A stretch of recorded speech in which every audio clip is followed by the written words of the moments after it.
bajo el tema condiciones divinas para obtener bendiciones espirituales. Oiga bien, condiciones divinas para obtener bendiciones espirituales. ¿Verdad? Dios ha prometido bendecirnos, ¿verdad?, en todas las áreas de nuestra vida, sean materiales, sean espirituales, pero hay condiciones, ¿verdad? El Señor le dijo a Josué que se esforzara. Ajá, era una condición, pero Dios le dice a él que él iba a estar con él todos los días de la vida de él en el servicio a Dios. Pero ¿qué es lo que tenía que hacer Josué? Era esforzarse, dice, y ser valiente. Entonces, si nosotros analizamos en nuestra vida diaria, Dios promete estar con nosotros. Pero la cosa tiene que ser también recíproca, que nosotros también tenemos que estar con Él, ¿verdad? Dios quiere estar con nosotros, pero si nosotros le damos la cabida necesaria a Él, Él va a estar con nosotros. Y claro, nos vamos a gozar en Él, ¿verdad? Le vamos a dar la adoración a Él, que Él se merece, ¿verdad? Y Él promete bendecirnos. Yo quiero ver lo que dice ahí Juan 2:11. Miremos ahí lo que dice Juan 2:11, para luego pues hablar un momento de la palabra del Señor, ya que este es un privilegio que Dios nos ha dado, de poder ser partícipes de hablar del Señor, ¿verdad? San Juan 2:11 dice: este principio de señales hizo Jesús en Caná de Galilea y manifestó su gloria, y sus discípulos creyeron en él.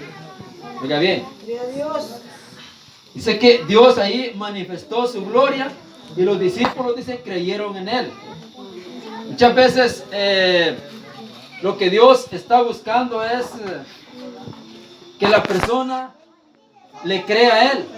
Y eso es lo que muchas veces se vuelve difícil en la vida de la persona. ¿Cómo creerle a Dios? Pero Dios da las iniciativas, Dios da las pautas para que la persona pueda creerle a Él. ¿Y cómo lo hace? Manifestándose a las personas. Ustedes conocen lo que Él hizo en Caná de Galilea. Cómo convirtió el agua en vino y, bueno, hizo cosas grandes. Si pudiéramos analizar un poco sobre la vida de Jesús, nos vamos a dar cuenta que muchos creyeron a través de lo que Dios hizo. Pero Dios llama más bienaventurados a aquellos que creyeron, dice, sin ver nada. Nosotros no vimos nada de esos milagros, pero creemos en Él, creemos en Dios. Tenemos la satisfacción y la confianza de que Dios es nuestro ayudador. Dios es nuestro sustentador, nuestra fortaleza, y Él es todo en todo, ¿verdad? Pues yo quiero ver algunas cosas aquí. Como número uno dice, para experimentar el poder de Dios necesitamos orar. Oiga bien qué sencillo es para poder experimentar el poder de Dios. Dice que necesitamos orar, porque ¿sabes? La oración es una necesidad del cristiano. ¿Por qué es una necesidad? Porque la adoración ha sido dada por Dios para que nosotros podamos comunicarnos con Él, para poder tener armonía con Él. El Señor nos habla a través de su palabra, pero nosotros no podemos hablarle a Dios a través de la oración. Entonces dice que para experimentar el poder de Dios necesitamos orar. ¿Quién de nosotros no quisiera experimentar el poder de Dios? Si mire, hermanos, cuando uno es testigo de que Dios se ha hecho presente cuando usted le ha clamado, Dios ha respondido la plegaria suya. Tal vez usted ha orado aquí y Dios ha contestado allá en Estados Unidos o en Guatemala o en San Pedro Sula, donde sea. Dios contesta. ¿Por qué? Porque Dios quiere manifestarse a su pueblo. Dios quiere manifestarse a la iglesia. Dios quiere mostrar a la iglesia que Él es su Dios. Entonces dice que para experimentar el poder de Dios necesitamos orar. También dice como número 2, para regocijarnos debemos permanecer en Jesús. Oiga bien, para regocijarnos, dice, debemos, ¿qué? Permanecer en Jesús. No, una persona que no permanezca en Él no se puede regocijar en Él. No puede tener una vida de experiencia si no permanece en Él. Allá en la parábola que el Señor habla allí de San Juan 15, Él dice que separados de mí, dice, nada podéis hacer. Y Él toma la parábola de una planta, cuando se le separan las ramas. La rama no puede llevar fruto por sí misma, si no está pegada al tronco. Y el tronco en nuestro caso es Cristo. Si cada uno de nosotros como pámpanos, como ramas, nos pegamos a Jesús, vamos a tener frutos. Y un fruto de Dios que vamos a tener es que nos vamos a regocijar en Él. Nos vamos a deleitar en Él. David era un hombre, hermanos, con una serie de dificultades. Si usted analiza la vida de David, David tuvo un montón de dificultades. Familiares, en el reino, en todo. David tuvo problemas. Desde que fue ungido como rey en Israel, él empieza a tener una serie de dificultades, ¿verdad? Pero el hombre mantuvo su regocijo en Dios. ¿Por qué? Porque permaneció en Él. Estuvo en Dios, ¿verdad? Estuvo aún en tiempos de dolor, de tristeza, en tiempos de escasez, en tiempos de abundancia. La persona debe mantener su estabilidad en Él, ¿verdad? Y cuando Dios vea la estabilidad que usted tiene en Él, en Dios, Dios se va a manifestar a usted de una o de otra forma. Él lo va a hacer. No podemos tener una cercanía a Dios si no permanecemos en Él. Nosotros tenemos que mantener nuestra estabilidad. Sé que el tiempo muchas veces es difícil. Las situaciones de la vida son caóticas algunas veces, que tratan de trastornar nuestro sentido de adoración delante de Dios. Pero ¿qué es lo que Dios pide de nosotros? Que permanezcamos en Él, ¿verdad? Si permanecemos nosotros en Dios, Dios se va a encargar de lo demás, ¿verdad? Pero tenemos que permanecer en Él. Como número 3 dice, para poseer la paz significa entregarle a Él las preocupaciones. Filipenses 4, 6, 7. Oiga bien, para poseer la paz. No dice para qué, para tener por un tiempo la paz. Está hablando de posesión. Cuando hablamos de poseer, estamos hablando de algo que va a ser nuestro, ¿verdad? Que va a ser nuestro. Nosotros lo vamos a arraigar a nuestra vida, lo vamos a tener como clavado en nuestra vida, y esa paz va a permanecer en nosotros. Pero la condición es, oiga bien, la condición es que dice que tenemos que entregarle a Él las preocupaciones. ¿No ve usted que las preocupaciones muchas veces a nosotros nos quitan la paz, nos quitan la tranquilidad, nos da insomnio? Algunas veces no podemos dormir a causa de las preocupaciones. ¿Y qué significa esto? Que no hay paz. ¿Por qué no hay paz? Simplemente porque nosotros no lo hemos entregado a Dios todo. Ha quedado parte de nuestra vida oculta, cuando Dios sabe todas las cosas. Pero mire, hermano, Dios no va a hacer nada a nuestro favor si nosotros no se las ponemos a Él. Dios lo puede saber todo, pero Dios va a actuar cuando nosotros también nos dispongamos a confiar en Él. Porque dice aquí, mire, oiga bien, para poseer la paz, dice, significa entregarle a Él las preocupaciones. ¿Quién no tiene preocupaciones en esta vida? ¿Ah? Si uno tiene una preocupación de una forma, de otra. Hay tantas preocupaciones que nos acosan. A diario tiene dificultades, tiene preocupaciones, que falta esto, que falta lo otro. Uno nunca está cabal, ¿verdad? Que tal vez tiene todo en la casa, pero hay preocupaciones familiares. Que tal vez no tiene preocupaciones familiares, pero tiene preocupaciones financieras. Y hay tantas cosas que nos golpean a diario en nuestra vida. Pero ¿qué se dice el Señor? Que vengamos y descansemos en Él. Venid a mí, dice, todos los que estéis trabajados y cargados, dice, y yo os haré descansar. Eso significa que yo voy a venir y me voy a volcar delante de Dios. Le voy a poner todas mis cargas a Él. Y cuando yo me desocupe y le dé las cargas a Dios, la carga mía va a ser más fácil de llevarla. ¿Por qué? Porque Dios va a tomar parte de esa carga y me va a ayudar, me va a dar la victoria, me va a dar el éxito. Qué maravilloso es Dios. Número 4 dice, para crecer en el conocimiento es necesario obedecerle. Juan 7:17. Para crecer en el conocimiento, dice, es necesario obedecerle. ¿Cómo puede usted crecer? ¿Cómo puede crecer si no se da lugar al crecimiento? Dice que hay que obedecerle, ¿verdad? Cuando usted le obedezca a Dios, usted va a dar cada día pasos de crecimiento. Porque ese debe ser el rol del cristiano. Esa debe ser la meta de cada persona que se adhiere al Evangelio. Crecer. No quedarse así como está haciendo cada día, ir escalando. Buscar las formas de tener más cercanía a Dios. Creerle más a Dios. Verlo más cerca de usted. ¿Verdad? ¿Cómo lo va a hacer? Cuando usted se acerque más a Él. Entonces usted va a tener un conocimiento. Dios quiere darse a conocer a nosotros, hermanos. Dios quiere que nosotros lo conozcamos mejor. Cuando usted aprenda a conocer mejor a Dios, va a aprender a confiar más en Él.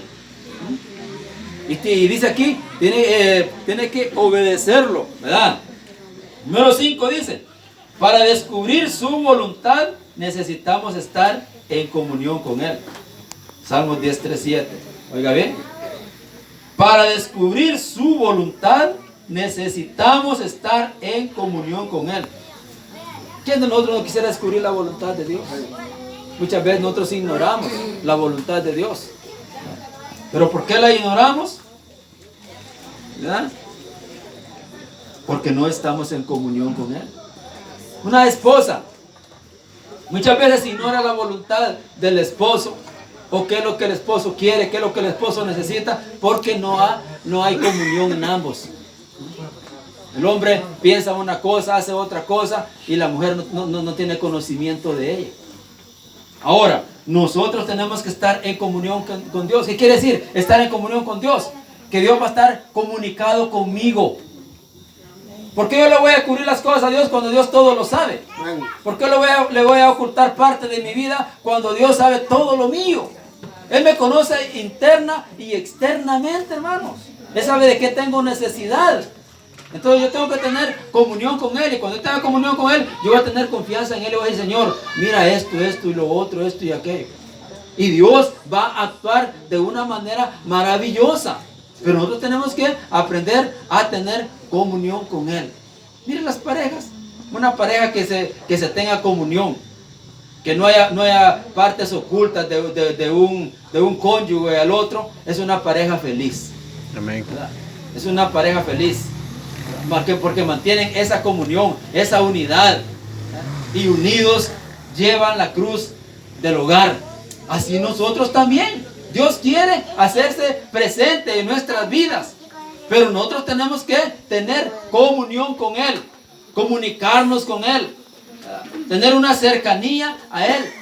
Eso es lo que Dios quiere de nosotros como pueblo de Él, como iglesia de Él. Él quiere que nosotros le conozcamos mejor. Él nos conoce a nosotros, ¿verdad? Todo nos conoce, interna y externamente. Pero también Él quiere que nosotros le conozcamos a Él. ¿Y cómo le vamos a conocer? A través de la cercanía a Él. De tener la comunión con Él. Su palabra, ¿verdad? Nos va a dar a entender o nos va a enseñar lo que es Dios en sí. Pero también nos va a enseñar qué es lo que Dios quiere de nosotros. Como iglesia, como hijos. Porque Dios nos ha llamado a nosotros que somos sus hijos. Que somos su pueblo, como decía el hermano Tino. Amén. Su pueblo adquirido. Amén. Somos real sacerdocio. Dios nos ha dado puestos muy altos. Pero quiere estar con nosotros. Quiere Él tener una comunión. Imagínense que el Señor, cuando Él envía a su Hijo, a Jesús, a que venga a reconciliar al mundo con Dios, consigo mismo. Entonces, ¿qué es lo que Dios está haciendo ahí? Buscando una cercanía, ¿verdad? Teniendo una cercanía con su iglesia. Nosotros somos el pueblo de Dios. Y claro, por ser el pueblo de Dios, tenemos una cercanía con Él. Y tenemos que disfrutar de esa cercanía que tenemos con Dios. Entonces dice aquí que para descubrir su voluntad necesitamos estar en comunión con Él. Número 6. Para ver su gloria, dice, necesitamos confiar en Él. Juan 2:5-11. Para ver su gloria necesitamos confiar en Él. Oiga bien. Para ver su gloria necesitamos confiar en Él. Si nosotros no confiamos en Dios, Dios no va a manifestar su gloria. Dios no va a mostrar su poder. Pero nosotros le confiar en Él, creer en Él, depositarnos a Él. Dios va a mostrar su gloria, va a mostrar su poder. Dios va a mostrar que está con nosotros como pueblo suyo, como iglesia de Él. Dios va a estar con nosotros, Él va a mostrar su gloria. Su poder se va a reflejar, se va a hacer patente en nuestras vidas. Nosotros vamos a tener experiencia de la gloria de Dios en nosotros. Vamos a tener esa experiencia. Pero ¿cómo lo vamos a lograr? Dice que necesitamos confiar en Él. ¿Qué es confiar en Él? Depositar en Él todo lo que nosotros somos. Eso es confiar en Él, ¿verdad? Que yo voy a confiar en Dios. Vengo yo y le digo al Señor, Señor, mira esta situación que estoy pasando, este problema que estoy pasando. Y ya cuando yo ya lo puse en las manos de Dios, yo descanso. Yo digo, ahora ya está en las manos de Dios, Dios se va a encargar de esta situación y Dios se va a encargar de hacer todas las cosas. Pero muchas veces nosotros le clamamos a Dios, le pedimos a Dios, pero damos pasos de desconfianza. Es la misma como que nosotros como que fallamos. Pero confiar en Dios es dejar las cosas a que Dios, ¿verdad?, las canalice, a que Dios las dirija. Qué maravilloso es ver y confiar en Él. Número 7 dice, para permanecer en Él, dice, tenemos que permanecer en el amor. 1 Juan 4:16. Para permanecer en Él, tenemos que permanecer en el amor, ¿verdad?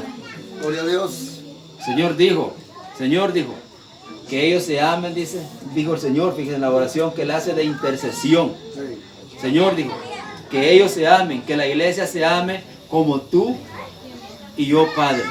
Así como tú y yo somos uno, que la iglesia sea uno, ¿verdad? Entonces, si nosotros tenemos amor, nosotros nos vamos a unir. Si le tenemos amor a Dios, vamos a tener amor al hermano, vamos a tener amor al prójimo, ¿verdad? Y juntos vamos a enfrentar. No cada quien va a agarrar a enfrentar las situaciones de la vida, hermanos. Cada uno de nosotros tenemos la obligación y tenemos el privilegio de unirnos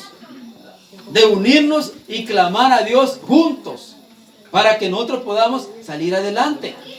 Yo sé que nosotros como iglesia, como pueblo, debemos de vivir tanto en amor hacia Dios como en amor a nuestros hermanos.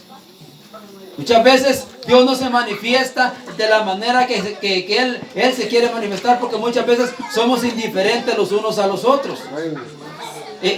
No nos interesa la vida del hermano. Lo podemos ver nosotros que está desanimado, decaído, pero no hacemos por dónde ni siquiera tal vez orar por él, mucho menos hablarle y animarle. Pero como iglesia nosotros tenemos que unirnos. Somos un solo pueblo y juntos tenemos que vencer esta batalla. Entonces es necesario ver estas condiciones que Dios pone. Que nosotros como pueblo tenemos muchos beneficios a nuestro favor. Hay muchos beneficios que nos da Dios a través de su palabra. Pero también hay muchas responsabilidades. Usted ve una familia. En la familia está el padre, la madre y los hijos. Pero en la familia todos disfrutan de lo que hay en casa, de lo que hay en las familias. Pero que cada persona es responsable. El hijo tiene sus responsabilidades como hijo. El padre tiene sus responsabilidades como padre. La madre tiene sus responsabilidades como madre también en el hogar. De igual modo, Dios quiere que nosotros disfrutemos de las bendiciones de Él, pero que tenemos que cumplir con las responsabilidades que Él nos pone, que nosotros debemos de hacer, ¿verdad? Y esta es la meditación de la palabra en esta noche. Amén. Nosotros sabemos que Dios es maravilloso y que Dios está dispuesto a bendecirnos y a contestarnos y a que cada día le conozcamos mejor, ¿verdad? Ese es el propósito de Dios, hermanos. Fíjense cuando el Señor va allá en el mar. Parecía que la barca donde Dios iba se iba a dar vuelta. Iban a ahogar todos los que iban ahí. Alguien se acuerda y dice, pero ahí va Jesús adentro. Ahí va Jesús. Vayan y se despiértenlo. Y alguien se levanta y va a despertarlo. Y Jesús